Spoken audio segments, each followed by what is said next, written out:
జై శ్రీరామ్, అందరికీ నమస్కారం. వెల్కమ్ టు న్యూస్ సెకండా. నేను మీ కస్తూరి శ్రీధర్.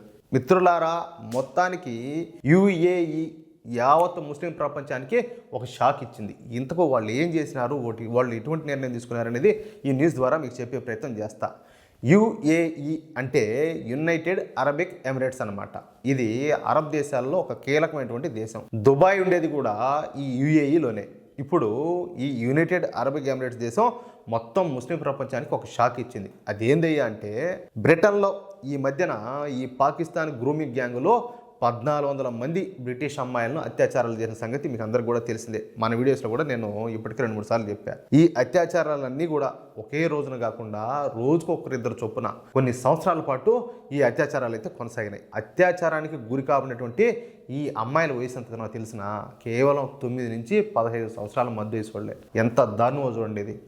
ఇప్పుడు ఈ విషయం వెలుగులేక రావడంతో ప్రపంచవ్యాప్తంగా ఈ విషయం తీవ్రమైనటువంటి దుమారాన్ని రేపుతుంది. పైగా ఇన్ని అత్యాచారాలు చేసినటువంటి ఈ పాకిస్తాన్ గ్రూమింగ్ గ్యాంగులకు అక్కడ ఉన్నటువంటి బ్రిటన్ ప్రధాని ఎవడు, కీర్ స్టార్మర్, పరోక్షంగా వెనకేసుకు రావడం గమనార్హం అనమాట. దాన్ని బట్టి అర్థం చేసుకోండి. ఓడే అటోడంటే ఇంక వాళ్ళు అట్టుండక ఇంక ఎట్టుంటారు? ఒక దరిద్రుడు ఒక ప్రధానమంత్రిగా ఉంటే ఇంక వాళ్ళు ఎట్టుంటుందో ఒకసారి ఆలోచించండి మీరే. అందుకు కదా ఇలాంటి పాపాలు ఘోరాలు అన్నీ జరుగుతుంది. అంటే బ్రిటన్ ఎటువంటి దిక్కుమాలిన పరిస్థితుల్లో ఉండదో దీన్ని బట్టి మనం అర్థం చేసుకోవచ్చు.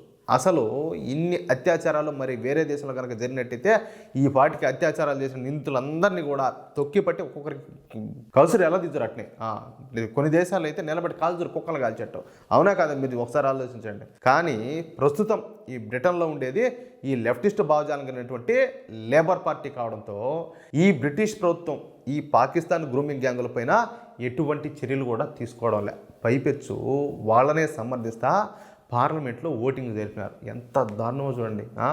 ఇది ఎంత దారుణమైన పరిస్థితితో ఒకసారి మీరు ఆలోచన చేయండి, అర్థం చేసుకోండి. కానీ ఈ విషయం పైన యునైటెడ్ అరబిక్ ఎమిరేట్స్ దేశం మాత్రం చూస్తా ఊరుకోలా. ఈ పాకిస్తాన్ గ్రూమింగ్ గ్యాంగులతో సంబంధాలు ఉన్న వాళ్ళందరిపైన ఈ యుఏఈ వేటేసింది. ఈ అత్యాచారాలతో సంబంధం ఉన్నటువంటి 8 సంస్థల పైన, అలాగే 9 మంది ఈ జాంబీగాళ్ల పైన యుఏఈ దేశం అయితే ఆంక్షలు విధించింది. ఆ సంస్థల పేర్లు ఏదో ఒకసారి మీకు చెప్తా.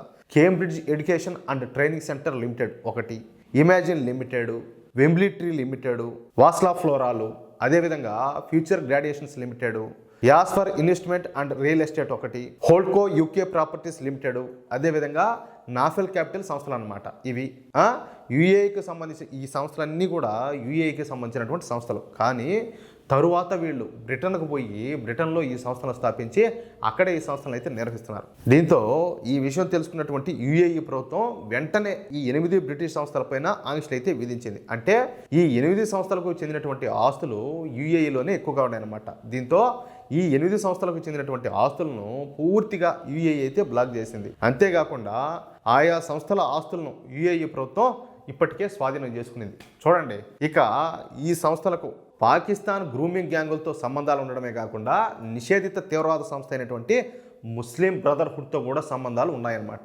ఈ ముస్లిం బ్రదర్హుడ్ అనేది ఒక తీవ్రవాద సంస్థ. ఈ తీవ్రవాద సంస్థను దాదాపు 36 దేశాలు నిషేధించాయి. అంటే దాన్ని బట్టి మీరు అర్థం చేసుకోవచ్చు వీళ్ళు ఎంత డేంజరస్. కానీ బ్రిటన్ మాత్రం ఈ ముస్లిం బ్రదర్హుడ్ను నిషేధించాల. దీంతో ఈ ముస్లిం బ్రదర్హుడ్ సంస్థ బ్రిటన్ నుంచి తమ కార్యకలాపాలు అయితే సాగిస్తుంది. దీంతో ఇప్పుడు యుఏఈ కూడా ఈ ముస్లిం బ్రదర్హుడ్ పైన మరొకసారి నిషేధాన్ని విధించింది. ఫైనల్గా తీవ్రవాదంతో సంబంధాలు ఉన్నటువంటి అన్ని సంస్థలపైన ఈ యుఏఈ అయితే నిషేధం విధించి ముస్లిం ప్రపంచాన్ని ఒక్కసారిగా ఆశ్చర్యానికి గురి చేసింది. అర్థమవుతుందా? తమకు మతం కన్నా తమ దేశమే ముఖ్యం అని చెప్పేసి యుఏఈ అయితే తేల్చి చెప్పింది. యాక్చువల్గా ఏంటంటే ఈ పాకిస్తాన్ వాళ్ళు కావచ్చు, లేకపోతే ఇప్పుడు నేను చెప్పిన ఈ సంస్థలన్నీ కావచ్చు, ఈ మొత్తం కూడా అంతా ఈ ముస్లిం సమాజానికి సంబంధించిందే. కానీ మాకు మతం కంటే సమాజ శ్రేయస్సు ముఖ్యము. ఎవరైతే తప్పు చేస్తారో వాళ్ళని ఖచ్చితంగా మేము శిక్షిస్తాము, వాళ్ళపైనైతే మేము ఖచ్చితంగా కఠిన చర్యలు తీసుకుంటామని చెప్పేసి ఈ సందర్భంగా యుఏఈ అయితే ప్రూవ్ చేసుకునేది. అది ఏ దేశమైనా, ఎవరైనా, అది సంస్థ కావచ్చు, దేశం కావచ్చు, అది వ్యక్తులు కావచ్చు, నిజాయితీగా ఉండాలా, ధర్మబద్ధంగా ఉండాలా.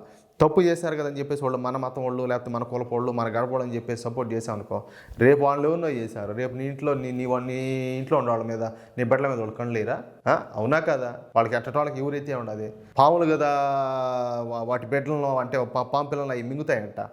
అట్టగా వీళ్ళు కూడా ఆ జాతికి సంబంధించిన వాళ్ళు, ఆ కోవకు సంబంధించిన వాళ్ళు. ఇంక వీళ్ళని అయ్యో అంటే పురుగులు పడతాయి. ఇట్టోళ్ళు ఎంతమంది అయితే ఈ పాపాలన్నీ, ఘోరాలు, నేరాలు ఇవన్నీ చేసి ఉంటారో, ఏ ఏ చెరుకు మిషన్ ఉంటుంది చూసారా మీరు, అలాంటి చెరుకు మిషన్లో దొయ్యాలి వెళ్ళను. అప్పటికి కానీ ఇంకొకరికి భయం అనేది పుట్టదు.